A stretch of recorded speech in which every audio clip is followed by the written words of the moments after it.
Boa noite, irmãos. Hoje nós iremos dar um intervalo, digamos assim, na nossa sequência em relação à nossa exposição nas cartas de Tiago. Nós concluímos no domingo passado, pela graça de Deus, a primeira carta de Tiago ou de João, obrigado. Tiago já vai ser a próxima, depois de 3ª João, então já estou empolgado. E antes de entrarmos em 2ª João, eu gostaria, não a título de introdução, mas depois de orar e orar, eu gostaria de trazer uma mensagem hoje no livro dos Salmos, no capítulo 3. E eu peço que você abra lá no livro dos Salmos, capítulo 3, onde nós iremos meditar.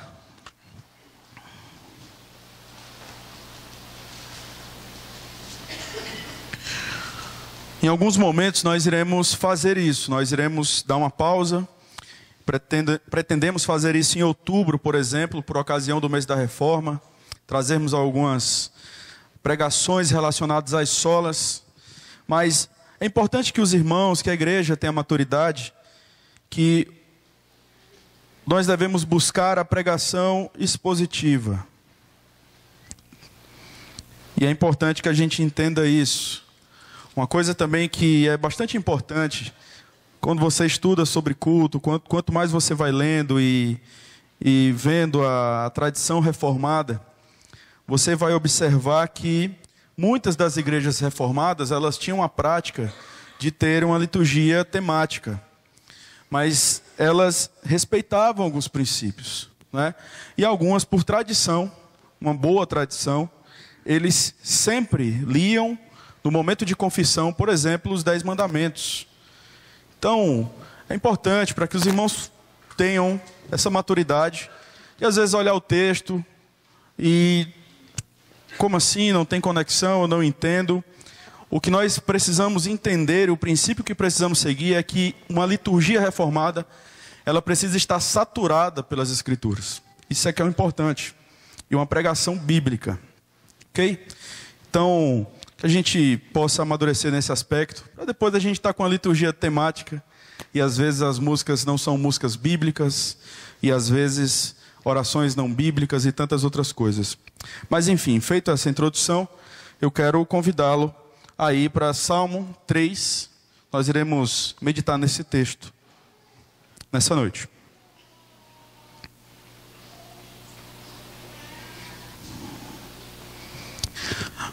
Salmo 3 diz assim a palavra de Deus: Senhor, como tem crescido o número dos meus adversários. São numerosos os que se levantam contra mim. São muitos os que dizem de mim, não há em Deus salvação para ele. Porém tu, Senhor, és o meu escudo, és a minha glória e o que exaltas a minha cabeça. Com a minha voz clamo ao Senhor e ele do seu santo monte me responde. Deito-me e pego no sono, acordo porque o Senhor me sustenta. Não tenho medo de milhares do povo que tomam posição contra mim de todos os lados. Levanta-te, Senhor, salva-me, Deus meu, pois feres nos queixos a todos os meus inimigos e aos ímpios quebras os dentes. Do Senhor é a salvação e sobre o teu povo a tua bênção. Vamos orar? Graças te damos, Senhor, mais uma vez, pela oportunidade de podermos cultuar o teu nome. Pedimos que o Senhor aquiete o nosso coração, que possamos meditar na tua palavra, que possamos, ó Deus, extrair deste texto aquilo que o Senhor quer nos ensinar nesta noite. Por isso nós clamamos ao Senhor que aplique a tua palavra aos nossos corações por meio do teu Santo Espírito. Se o teu Espírito Santo não aplicar as palavras que lemos aqui aos nossos corações, nós sairemos daqui hoje sem esperança. Porque eu sei que não está em mim, ó Deus, o poder de convencer o teu povo, nem a mim mesmo. Nós precisamos muito do Senhor. Tem misericórdia de nós. Nos ajuda a agradarmos o Teu nome. Nos ajuda, ó Deus, neste momento que estamos aqui, talvez nem nos apercebemos da Tua santidade, não consideramos isso.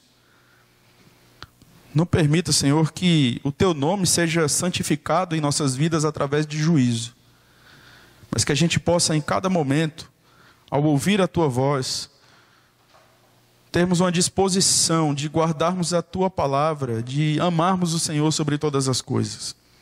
Mais uma vez, perdoa o nosso pecado de orgulho, perdoa nosso pecado de vaidade, perdoa, ó Deus, as loucuras dos nossos corações que desconsideram, em muitos momentos, a Tua lei, a Tua vontade.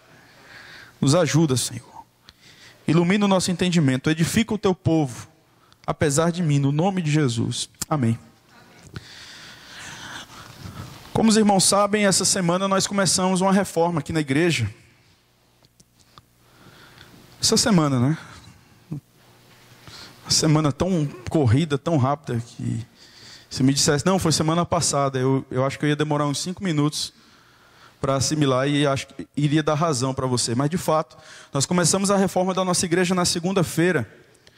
E a gente sempre tem buscado ler e coloca uma carga sobre nós, de cobrança mesmo, para que a gente esteja se atualizando e lendo material teológico, para que a gente possa abençoar a igreja. E essa semana, particularmente, estava lendo um livro um pouco complicado de se entender, um assunto que particularmente ainda não tenho tanta facilidade, e estava lendo e ao mesmo tempo o irmão que estava trabalhando aqui na igreja furando a parede. E eu não conseguia me concentrar, e tentando me concentrar no conteúdo e ao mesmo tempo ouvindo aquele barulho no juízo, né, da pessoa, como a gente diz lá no Ceará. E uma ira já levantando no meu coração, não contra o irmão, mas contra o barulho, né? E ao mesmo tempo, Senhor, eu estou aqui, eu quero aprender, eu quero evoluir, mas o negócio está difícil, Senhor. O negócio está difícil. E aí você sai, é poeira para todo lado, e você passa aqui, olha para o templo, para a parte de dentro e pensa, será que vai ter culto, né, esse domingo? O negócio estava meio complicado aqui. E continua um pouco, né? Você vai perceber algumas coisas aqui. A paisagem não está tão bonita assim. Isso causa um certo transtorno. De repente nós chegamos aqui, sei lá, o som começa a dar uma dificuldade. Não é indireta não, viu, irmão? Antes que o irmão pense aí.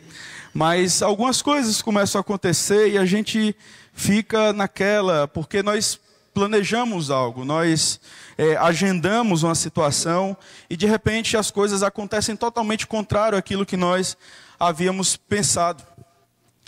Passarmos por tribulações, passarmos por adversidade, sermos chamados, convidados pelo Senhor a olharmos as coisas a partir da fé que nós temos em Deus. Eu não estou falando de positivismo, mas quando eu falo de fé, eu falo de andarmos de acordo com o conhecimento que temos diante da revelação de Deus a nós. Vai ser, em muitos momentos, passar por momentos de adversidade, momentos de tribulação, em muitas situações vai ser difícil, vai ser barulhento, poeira, você vai olhar as coisas e não vai conseguir imaginar, por exemplo, você olha os buracos aqui, coisas necessárias. Mas às vezes a gente olha essas coisas, algo que está em reforma, e se pergunta, será que isso vai ficar legal mesmo? Ou eu sei que eles estão trabalhando para que as coisas fiquem legais, mas eu não consigo ver beleza, eu não consigo imaginar como é que vai ser. Mas eu confio, Denilson, se você, juntamente com os irmãos, disseram que a igreja precisa de uma reforma, eu confio. Às vezes a gente precisa ter essa atitude com o Senhor também. Momentos de adversidade são momentos de reforma na nossa vida. São momentos em que nós somos convidados a olharmos pela fé aquilo que Deus está fazendo em nós. Em um certo momento você não vai conseguir identificar. Você só vai ver barulho, você só vai ver poeira, você vai ver algo feio, uma paisagem estranha.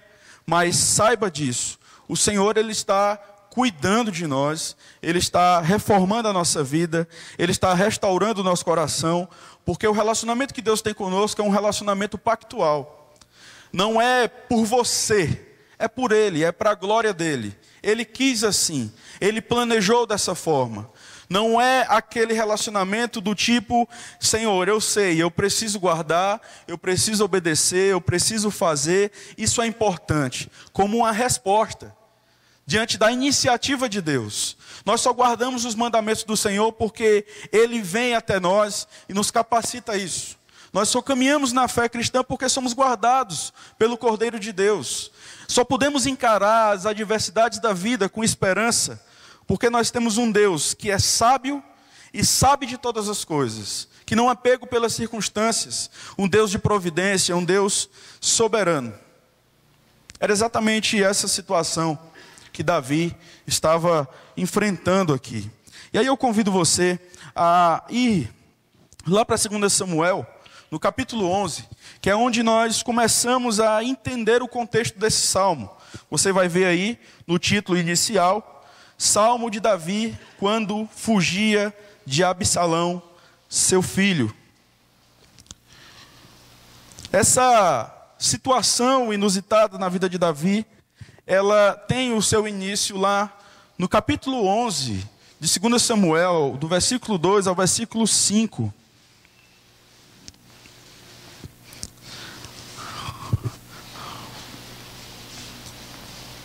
A palavra de Deus nos diz: certa tarde levantou-se Davi do seu leito e andava passeando no terraço da casa real. Daí viu uma mulher que estava tomando banho. Era ela muito formosa. Davi mandou perguntar quem era. Disseram-lhe: é Batseba, filha de Eliã e mulher de Urias o Heteu. Então enviou Davi mensageiros que a trouxeram. Ela veio e ele se deitou com ela. Tendo-se ela purificado da sua imundície, voltou para sua casa. A mulher concebeu e mandou dizer a Davi: estou grávida. E aí nós, mais para frente, eu chamo a sua atenção agora para o verso 14, até o verso 17, quando Davi, ele cria uma situação para matar Urias. A palavra de Deus diz: pela manhã Davi escreveu uma carta a Joabe e lhe a mandou por mão de Urias. Escreveu na carta dizendo: ponde Urias na frente da maior força da peleja, e deixando-o sozinho para que seja ferido e morra. Tendo, pois, Joabe sitiado a cidade, pôs a Urias no lugar onde sabia que estavam homens valentes. Saindo os homens da cidade e pelejando com Joabe, caíram alguns do povo dos servos de Davi, e morreu também Urias, o Heteu. Como nós percebemos, já nessa sequência alucinante que nós percebemos aqui no capítulo 11, Davi ele quebra pelo menos 2 mandamentos. Em última análise, nós sabemos que a quebra de um mandamento é a quebra de todos os mandamentos. Mas de uma maneira muito clara, nós percebemos aqui Davi quebrando pelo menos o 7º e o 6º mandamento. Quando Davi ele adultera com aquela mulher, ele toma a mulher do seu próximo. O 10º mandamento também, ele cobiça a mulher do seu próximo. E quando Davi cria uma situação para matar Urias. Então nós temos aqui 3 mandamentos que foram quebrados por Davi. No capítulo 12 de 2 Samuel, nós vemos que Davi, ele é confrontado pelo profeta Natã. E ali ele percebe o seu pecado. O que é interessante nós percebermos aqui, já aqui é a graça de Deus. A palavra de Deus nos diz, no versículo 1 do capítulo 12, que o Senhor enviou Natã a Davi. O Senhor tomou a iniciativa nesse processo de restauração. E aí, irmãos, isso rapidamente ensina para nós que não há quem possa bancar a sua vida cristã diante de Deus. É Deus quem toma a iniciativa em todos os momentos, até quando nós pecamos. É Ele quem possibilita o arrependimento, através da pregação do Evangelho, através da confrontação por meio de irmãos. Deus toma a iniciativa pela sua graça. Ele poderia nos deixar ali, Ele poderia nos deixar isolados. Ele faz isso com o ímpio. Quando você vai para Romanos capítulo 1, você observa que Deus ele é indiferente ao ímpio. Deus é irado com o ímpio. Deus entregou o homem natural a si mesmo. Mas Deus disciplina quem ama. E ele manda então o profeta Natã ir até Davi para que confronte o mesmo. E o profeta Natã, ele conta uma história para Davi, e Davi, ele se levanta enfurecido naquele momento e diz que tal homem deveria morrer. Natã olha para ele e diz: esse homem é você. E aí Davi, a palavra de Deus nos diz no capítulo 12, versículo 13, olha aí: então disse Davi a Natã: pequei contra o Senhor. Disse Natã a Davi: também o Senhor te perdoou o teu pecado, não morrerás. Observe isso. Davi, ele confessa o seu pecado, ele reconhece que de fato ele errou. Natã olha para ele naquele momento e diz: o Senhor perdoou o seu pecado e você não morrerá. Isso é interessante, irmãos, porque nós muitas vezes não temos a noção da gravidade do nosso pecado diante de Deus. Nosso pecado diante do Senhor, seja ele qual for, é quebra de mandamento? É quebra de mandamento. Então nós merecemos a morte. É isso que nós merecemos. A grande diferença, a grande questão, é que alguém morreu no nosso lugar. Mas se eu levanto um falso testemunho contra o meu irmão, se eu cobiço a mulher do meu próximo, se eu não guardo o dia do Senhor, se eu adoro a Deus de uma maneira totalmente equivocada, o que é que eu mereço? Eu mereço morrer. E não é radicalismo, mas é o que a palavra de Deus nos diz, lá em Ezequiel, capítulo 18, versículo 20. A palavra de Deus diz que a alma que pecar, essa morrerá. O filho não levará a iniquidade do pai, nem o pai a iniquidade do filho. A justiça do justo ficará sobre ele, e a perversidade do perverso cairá sobre este. A questão é: alguém morreu no nosso lugar, até pelos pecados que ainda iremos cometer. Isso não significa que iremos agora levar a vida cristã de qualquer forma e usarmos desculpas diante da adversidade para nos comportarmos de uma maneira pecaminosa. Mas em Cristo nós podemos ter certeza da graça de Deus sobre nós e de relacionamento com o Senhor. O nosso pecado deve nos levar à morte, mas alguém morreu no nosso lugar. E essa é a questão de Davi. Davi merecia a morte, como nós também merecemos todas as vezes que contrariamos, pecamos contra a lei de Deus. Mas Cristo, ele morreu por nós. Apesar da confissão e arrependimento de Davi, o mesmo não foge das suas responsabilidades quanto ao pecado. Eu chamo a sua atenção agora para o versículo 11 do capítulo 12. Olha o que é que o profeta Natã vai dizer para Davi: assim diz o Senhor: eis que da tua própria casa suscitarei o mal sobre ti, e tomarei tuas mulheres à tua própria vista, e as darei a teu próximo, o qual se deitará com elas, em plena luz deste sol. Essa é a consequência do pecado de Davi. Deus levantaria o mal da própria casa dele. E aí, quando nós vamos para o capítulo 16 de 2 Samuel, no versículo 22, nós vamos observar essa colocação de Natã se concretizando. Nós sabemos que a perseguição aqui que Davi estava sofrendo era do próprio filho, ou seja, do mal que se levantou da sua própria casa. Mas olha o que é que diz o capítulo 16, versículo 22. Armaram, pois, para Absalão uma tenda no eirado, e ali, à vista de todo Israel, ele coabitou com as concubinas de seu pai. Exatamente aquilo que foi anunciado no capítulo 12, versículo 11. A esta altura, Davi, ele já havia fugido. A palavra de Deus diz que Absalão, ele começou a convencer as pessoas que tinham como propósito levar questões a Davi. Absalão, ele ganha, ele rouba o coração dessas pessoas, conforme a expressão que nós vemos nas Escrituras. E ele arma então uma conspiração contra o seu próprio pai. Ele busca então agora matar o seu pai. E a palavra de Deus nos diz no capítulo 15, versículo 28, que Davi, ele foge para o deserto. Olhai que me demorarei nos vales do deserto, até que me venham informações vossas. Davi então volta para o deserto, conforme o que havia acontecido, da mesma forma que havia acontecido na situação com Saul. Ele havia sido perseguido, ele fugiu para o deserto, depois ele foi empossado como rei e agora ele estava de volta no deserto. E Deus certamente estava ali tratando o coração de Davi. Eu creio que algumas lições nós podemos tirar aqui dessa oração de Davi. O que é importante nós percebermos nos Salmos é que os Salmos eles trazem esse apelo pessoal. Os salmistas eles abrem o coração, especialmente Davi, que fez a maioria dos Salmos. Nós observamos aqui um homem que abre o seu coração diante de Deus no momento de aflição, no momento de adversidade. E nós somos convidados então a aprender com aquilo que Davi fez. Não que Davi seja o cara, mas pela graça de Deus nós percebemos algumas coisas em Davi que nós podemos fazer também. Então, diante da adversidade, nós somos chamados a confiar em Deus, porque Ele continua, pelo seu pacto, a se relacionar conosco.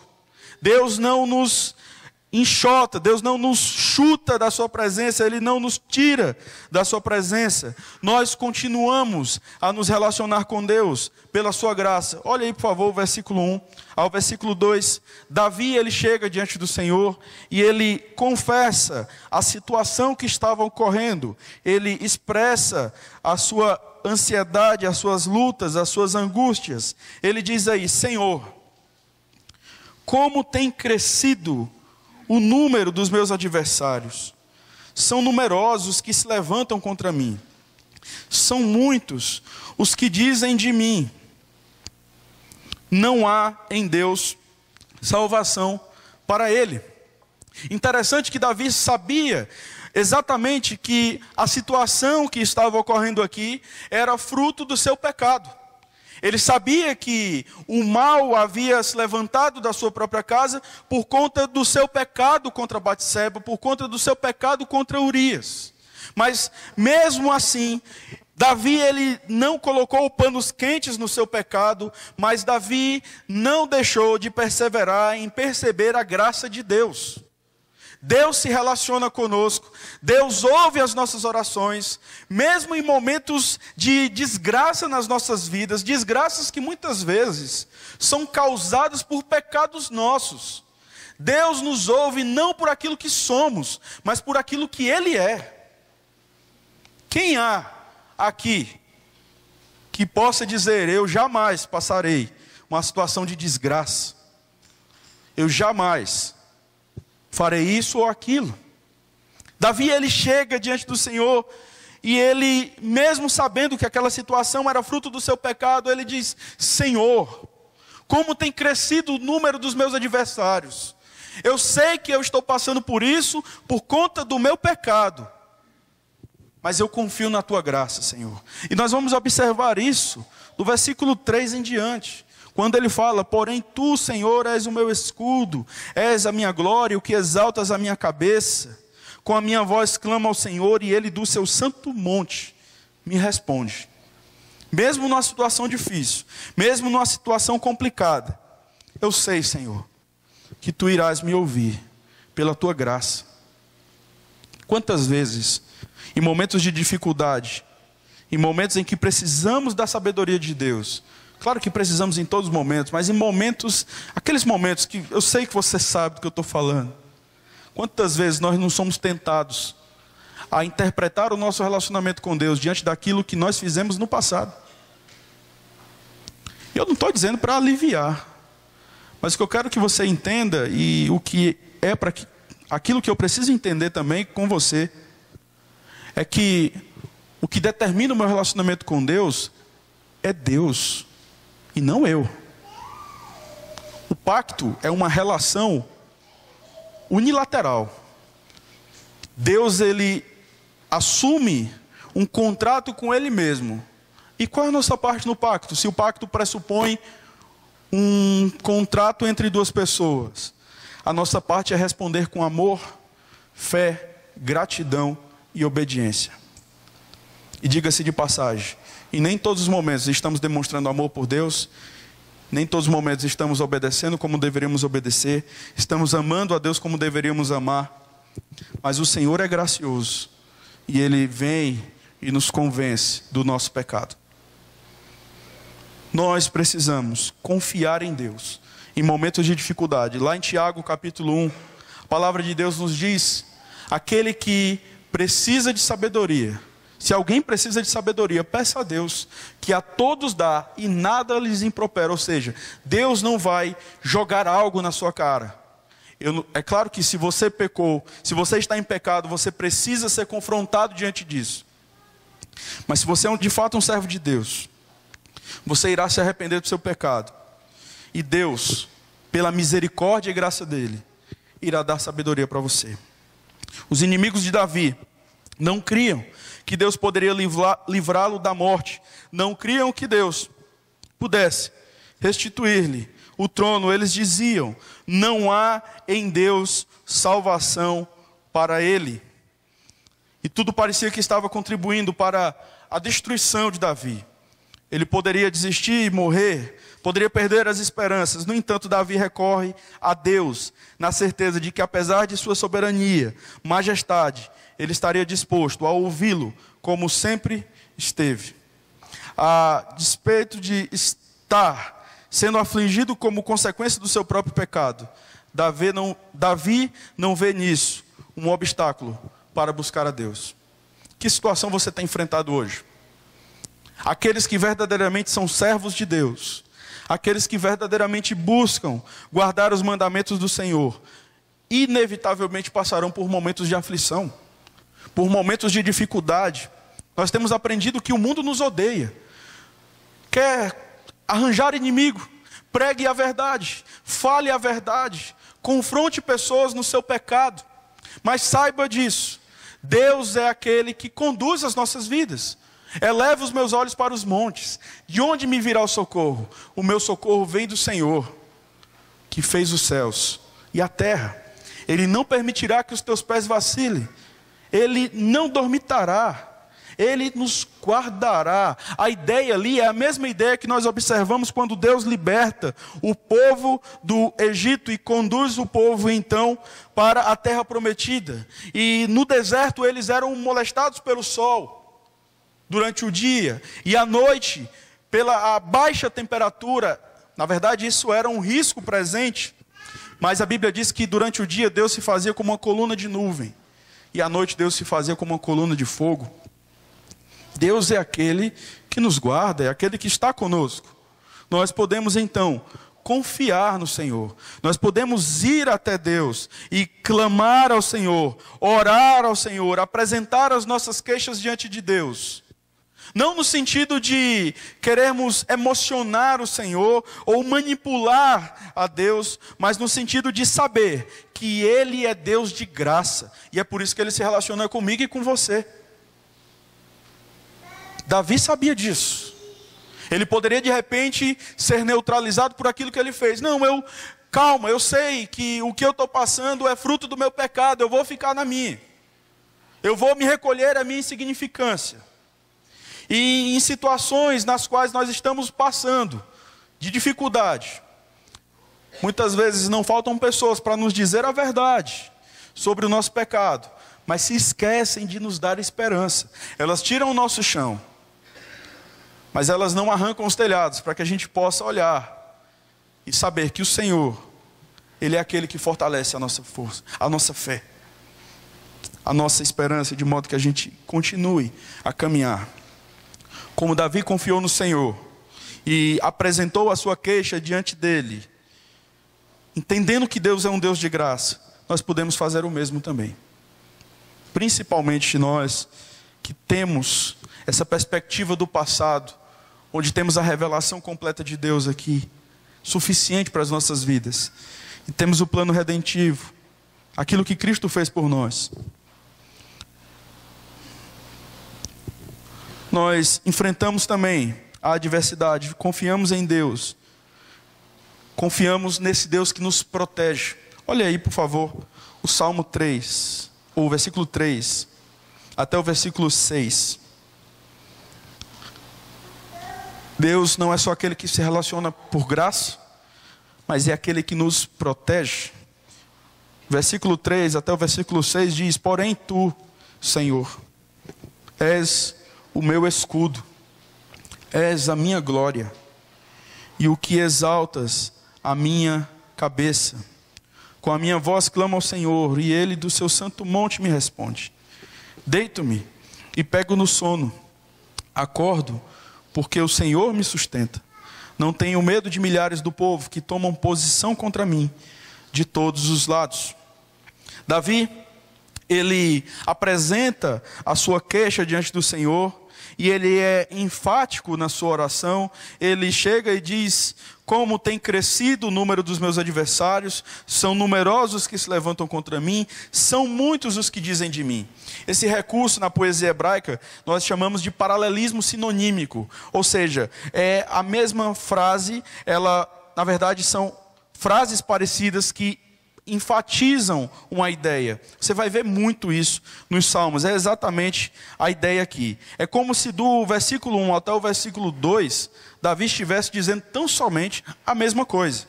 E aí, aqui no versículo 3, ele fala: porém, tu, Senhor, és o meu escudo. Eu acho fantástico esse porém, porque não é a adversidade de Davi que está interpretando a sua situação.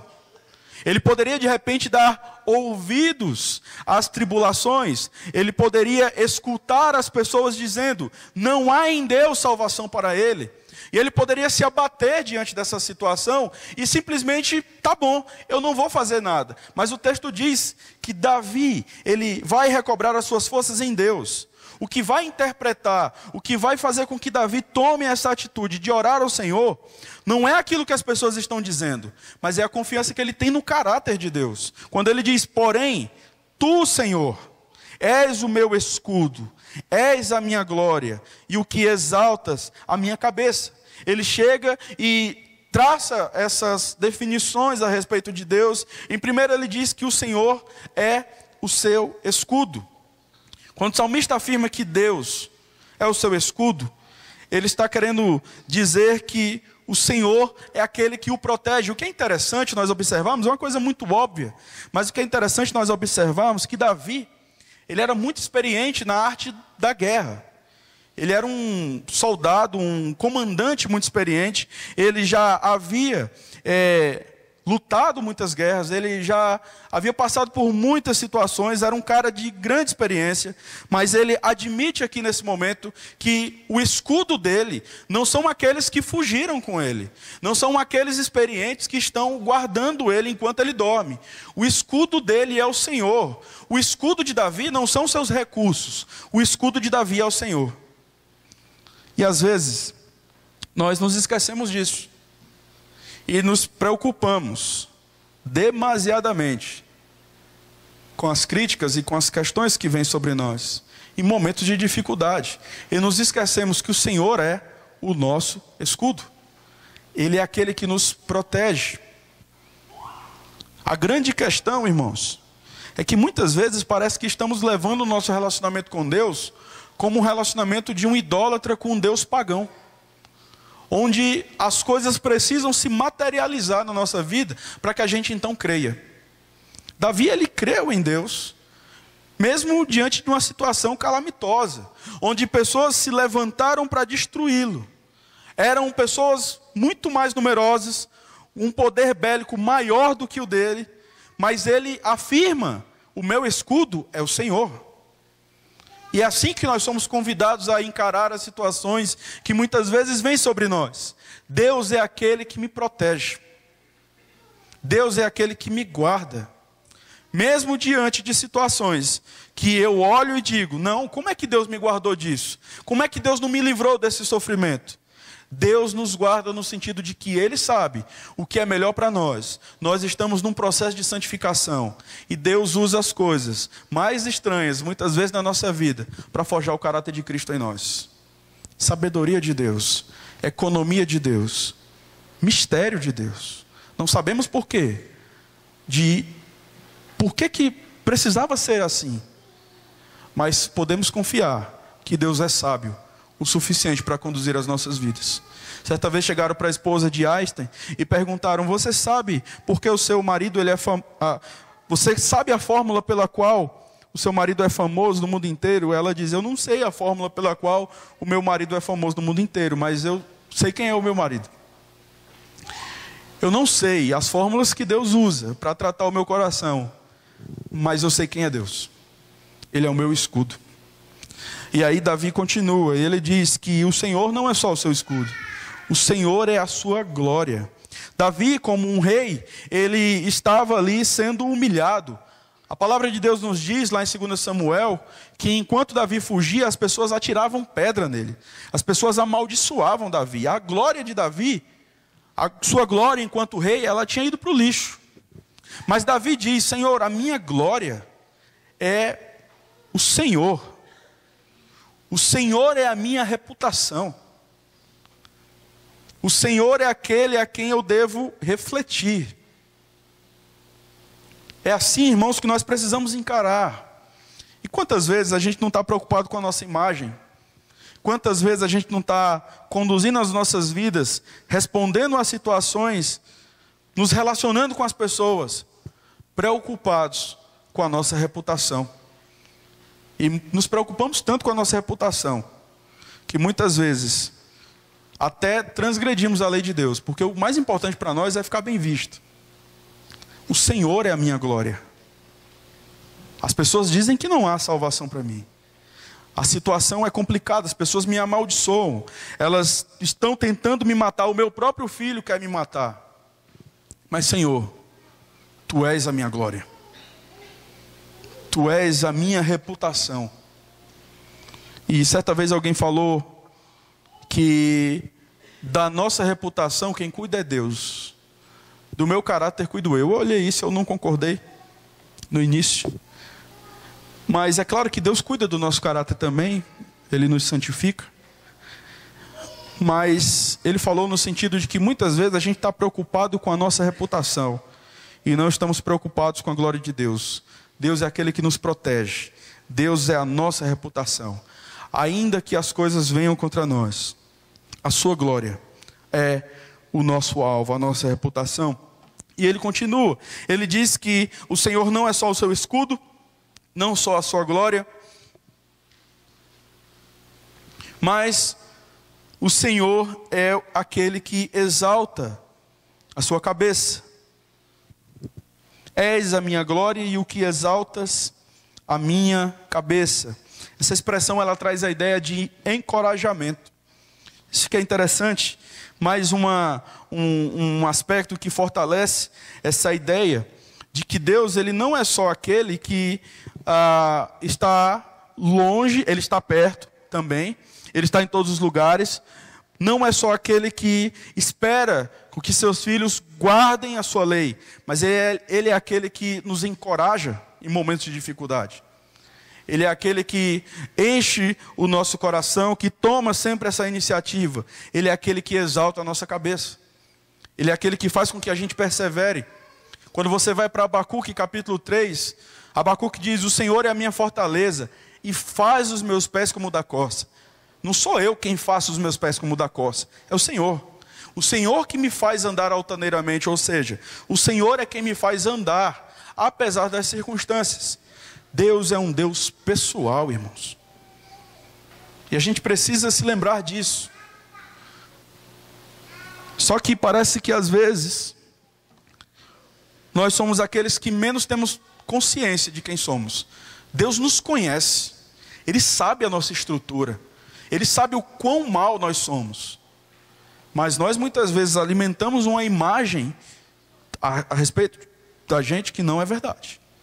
Mas Deus é tão misericordioso que Ele utiliza as nossas vidas e fala aos nossos corações. Mesmo você e eu se entorpecendo de uma autoimagem que não é real.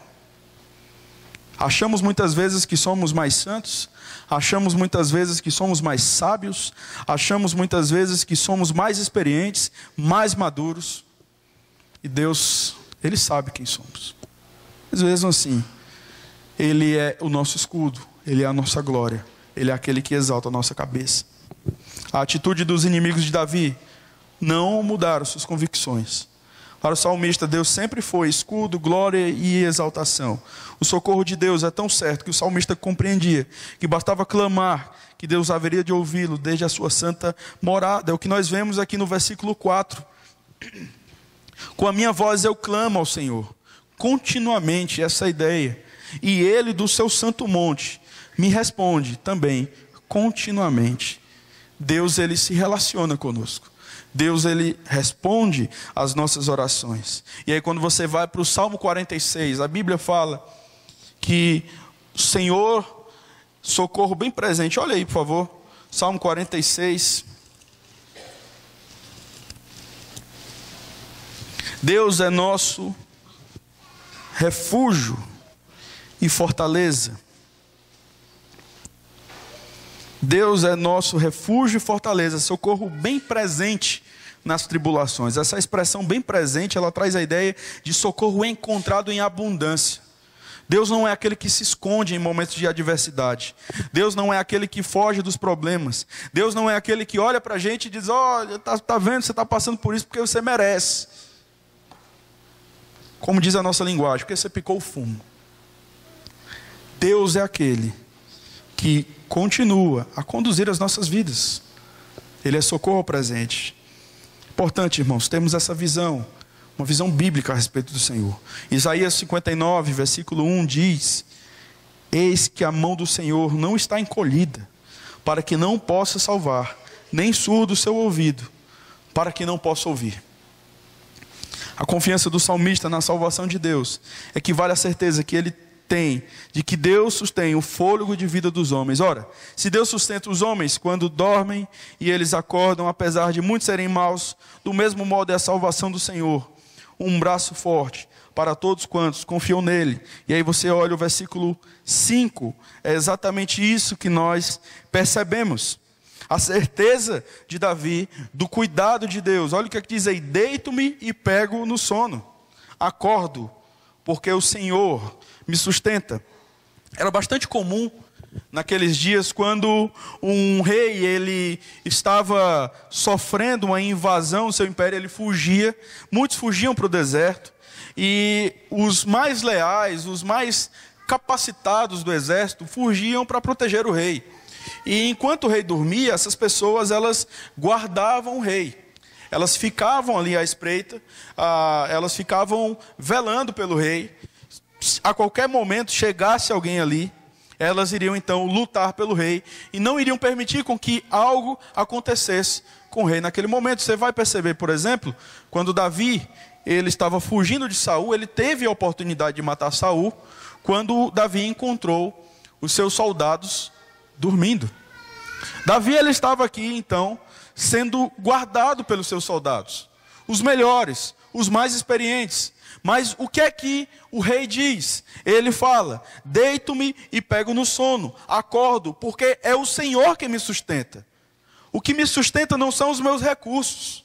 O que me sustenta não é aquilo que eu tenho, aquilo que eu posso ver, aquilo que eu posso apalpar. O que me sustenta é o próprio Deus. E esse é o nosso grande perigo, irmãos. Confundimos estabilidade na fé com aquilo que temos. É fácil muitas vezes nós expressarmos uma fé, expressarmos adoração, amor pelo Senhor, quando tudo está indo bem. Quando as coisas estão acontecendo conforme a nossa agenda. Quando as coisas estão fluindo de acordo com aquilo que nós planejamos. Mas nós devemos confiar no Senhor. Nós não somos chamados para confiarmos nos nossos recursos. Nós não somos chamados para nos apoiarmos na nossa sabedoria. Quando você vai para Provérbios capítulo 3, confia no Senhor de todo o teu coração e não te estribes no teu próprio entendimento. Deito-me e pego no sono. Por que quem me sustenta não é a resposta que eu vou receber segunda-feira. O que me sustenta não é a chave do apartamento que vai sair, muito embora isso alegre o meu coração. Eu não estou dizendo que alegra. O carro que está indo tudo tranquilo. O que me sustenta não são essas coisas. O que me sustenta é o Senhor. É o invisível. O invisível que repercute na minha vida visível. E às vezes a gente só quer caminhar por vista e não pela fé. E aí, irmãos, isso é sério, porque nós estamos muitas vezes desonrando o Senhor. E estamos desonrando a Deus muitas vezes, porque temos uma visão medíocre de quem é Deus. Não temos noção da sua soberania. não temos noção da sua providência, não temos noção dos seus decretos, não temos noção da obra de Cristo na cruz, não temos noção do caráter santo, dos atributos de Deus. E uma visão equivocada a respeito de Deus vai nos levar a um viver equivocado. Estaremos desesperados diante das circunstâncias. Estaremos desesperados diante das lutas. Em 2 momentos da minha vida, eu tive pico de pressão alta por conta de preocupação. Eu já falei isso aqui, eu acho. E aí, eu lembro que na ocasião, eu fui conversar com o pastor Jonas sobre essa questão. E o pastor me confrontou. Cara, aquele jeito, né? Se você está assim, é porque você pode não estar confiando em Deus. Isso é pecado. Irmãos, isso dói no coração da gente. Mas às vezes a gente precisa ser confrontado nesse sentido. E é de fato. E eu precisei entender que de fato eu não estava crendo na soberania de Deus. Não estava descansando no Senhor. E aquilo estava mudando a minha vida. E eu pensei, com 28 anos minha pressão já subiu 2 vezes. Com 35 eu estou morto. Minha esposa está voltando para Natal com as malas e chorando e tal. Irmãos, não há dicotomia. A nossa vida, ela revela o nosso conhecimento de Deus. As nossas práticas, a nossa conduta, as nossas respostas, a forma como nós pensamos, a forma como nós olhamos. Davi, ele tinha conhecimento a respeito de Deus. E ele poderia, mesmo num contexto de perseguição, algumas pessoas poderiam olhar para Davi e dizer: você está louco? Você vai dormir numa situação dessa? Não, eu vou dormir, eu estou com sono. Mas o seu próprio filho, ele mobilizou todo mundo. Uma nação está perseguindo você. Você vai dormir? Eu vou dormir. Porque é o Senhor que me sustenta. Eu fico pensando, irmão, se eu estivesse no lugar de Davi, eu tinha que tomar um captopril naquele momento. Acho que minha pressão já tinha subido. Aquilo que nós sabemos a respeito de Deus muda a nossa forma de viver. Davi, ele mostra isso para nós. Em paz me deito, logo pego no sono, acordo, e pego no sono, acordo, porque o Senhor me sustenta. Não tenho medo de milhares que tomam posição contra mim de todos os lados. Vocês estão aqui, vocês estão me protegendo, vocês estão me guardando, mas saibam disso. Se eu acordo, não é porque vocês me guardaram. Se eu acordo é porque o Senhor me guardou. E vocês são providência de Deus sobre a minha vida. É isso que vocês são. Providência do Senhor. Será que nós podemos dizer que temos a mesma confiança na proteção divina como teve Davi? Essa confiança independe daquilo que estamos passando no presente momento. Ela simplesmente depende de como podemos enxergar a Deus para termos tal postura. Enxergarmos nas Escrituras. Davi, ele nos ensina aqui que a gente não tem desculpas. Não tem essa de, não, mas você não sabe o que é que acontece comigo. As minhas lutas, as minhas dificuldades. Beleza, vamos sentar com Davi. O filho dele estava perseguindo ele. As pessoas que outrora haviam aclamado Davi como rei, agora estavam amaldiçoando Davi. E Davi, ele entende que Deus continuava soberano em qualquer circunstância. Deus é soberano. Devemos pôr nossa confiança na total consciência de que Deus nos protege. Não são cargos que nós buscamos, não são amizades que irão nos elevar aos mais concorridos lugares e tampouco nos livrará das circunstâncias de adversidade, mas somente Deus poderá nos proteger, somente Ele poderá nos dar alento, paz e segurança verdadeira. E assim como o Espírito Santo de Deus conduziu o próprio Senhor Jesus para o deserto, se Deus quiser que você passe um momento de luta, de deserto, eu quero dizer para você, não vai ter conselheiro que livre você disso, irmão. Você vai, sim, ser aconselhado para que você, obviamente, glorifique a Deus em momentos de dificuldade. Mas às vezes a gente vai conversar com as pessoas e acontece muito isso com o pastor. As pessoas vêm conversar com você esperando que você arranque essas pessoas de momentos de aflição. A questão é, em muitos momentos Deus vai nos arrancar dos momentos de aflição, mas em muitos momentos Deus vai nos ensinar a vivermos debaixo dessa aflição. Era o que estava acontecendo com Davi. Ele continuou, ele orou, ele clamou ao Senhor, ele confiava em Deus, mas ele continuava debaixo de uma situação difícil. Isso que vai acontecer conosco. Em alguns momentos, Cristo ele chega e acaba com a tempestade, mas em outros, ele não acaba. Ele vai até os discípulos, ele anda sobre as águas. Deus faz isso conosco. Eu não sei se de repente você está passando por uma situação difícil, uma situação complicada. Mas o que eu quero dizer para você é, independente de qualquer coisa, você foi chamado para glorificar a Deus, mesmo debaixo dessa aflição. As aflições, elas não têm o poder de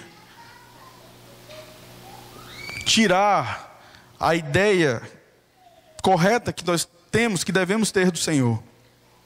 Mas às vezes, Deus vai nos levar para o escuro mesmo, para que a gente saiba que a gente não é nada. Eu lembro quando estava viajando, certa vez de Recife para Fortaleza, viajando à noite, você olha aquele céu no interior, aquele céu estrelado. A Bíblia diz que os céus proclamam a glória de Deus. E naquela época eu estava passando uma fase complicada, longe da família, aquela coisa. E olhando aquela situação, eu fiquei, Senhor, acho que às vezes, orando, eu fiquei pensando, acho que às vezes o Senhor nos tira das lutas, mas às vezes o Senhor nos leva para o escuro, para que a gente possa contemplar melhor a Tua glória, para que a gente possa perceber melhor quem o Senhor é. Não é isso que diz Tiago? Tem de motivo de grande alegria o passar por várias provações, sabendo que a provação da vossa fé, uma vez confirmada, produz experiência, e a experiência esperança, e a esperança perseverança, e a perseverança esperança, a fim de que o homem seja perfeito. A ideia ali é a fim de que o homem ganhe maturidade. Sim, eu não vou ser cínico diante das lutas, eu não vou ser cínico diante das adversidades, eu vou sofrer, eu vou chorar, mas eu posso me alegrar no fato de que as lutas que eu estou passando, elas servem para trazer maturidade ao meu coração. E o que é maturidade? É nos parecermos com Cristo, é sermos como Cristo, é refletirmos a glória de Deus. Isso é maturidade.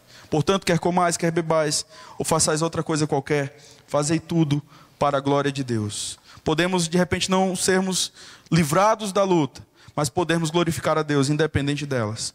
Por último, a palavra de Deus nos diz, do versículo 7 ao versículo 8, levanta-te, Senhor, salva-me, Deus meu, pois feres nos queixos a todos os meus inimigos, e aos ímpios quebras os dentes. Do Senhor é a salvação, e sobre o teu povo a tua bênção. Interessante, porque essa expressão aqui que nós encontramos no versículo 8, do Senhor é a salvação, aqui não está se referindo à vida eterna. Não é salvação relacionada à alma, mas é uma salvação relacionada às situações do momento. Deus não é aquele que nos livra, não é só aquele que nos livra do inferno futuro. Deus é aquele que nos livra também do inferno que muitas vezes tende a atormentar o nosso coração. Richard Baxter, ele dizia isso. Agora abra, por favor, lá no Salmo 33, no versículo 18, nós vamos ver exatamente a mesma ideia. Essa ideia da salvação temporal de Deus. Ele nos livra também de momentos de luta, de momentos de dificuldade, Ele nos salva, Ele nos protege. Salmo 33, versículo 18, eis que os olhos do Senhor estão sobre os que o temem, sobre os que esperam na sua misericórdia, para livrar-lhes a alma da morte, e no tempo da fome, fazer o quê? Conservar-lhes a vida. Deus não é só aquele que nos salva do caos futuro, Deus é aquele também que nos salva do caos presente. Por isso que o salmista diz, levanta-te, Senhor, salva-me, Deus meu, pois feres nos queixos a todos os meus inimigos, e aos ímpios quebras os dentes. A ideia de Davi, quando ele coloca o versículo 7 dessa forma, é olhar para o passado. Davi, ele clama a Deus porque ele olha na história e ele contempla aquilo que o Senhor já fez. E muitas vezes nós precisamos fazer isso. Precisamos fazer o mesmo. Considerar as obras do Senhor no passado. Considerar os livramentos do Senhor na história. É exatamente o que Davi faz aqui. Pois feres nos queixos a todos os meus inimigos e aos ímpios quebras os dentes. Ou seja, Senhor, eu tenho experiência com isso. Eu já vi o Senhor fazendo isso. Por isso, Senhor, levanta-te. Por isso, Senhor, abençoa-me nessa situação. Por isso, Senhor, salva-me. Você pode, de repente, não conseguir enxergar o que está diante de você. E às vezes o negócio está tão escuro que você não consegue nem andar direito. Você não consegue enxergar um palmo na sua frente. Mas você pode olhar para a história. Você pode ver as obras do Senhor na história. E você pode confiar nele. Foi o que Abacuque fez. Se você for para o Abacuque capítulo 3, você vai observar Abacuque falando sobre os feitos do Senhor na história. E era exatamente por isso que ele encerra aquele capítulo dizendo que o Senhor era a alegria do coração dele, que o Senhor era a fortaleza dele. Precisamos, irmãos, considerar a história. Precisamos olhar para trás. Não para nos lamuriarmos, não para nós simplesmente pensarmos os nossos pecados como que querendo se auto-justificar, mas considerando as obras miraculosas do nosso Deus. Quantos livramentos Deus já nos deu? Quantas situações Deus não manifestou graça sobre as nossas vidas?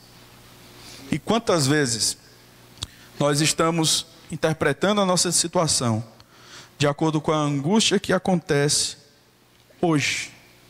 E a ideia é, vou fugir, vou correr, não vou aguentar. É melhor eu ir embora.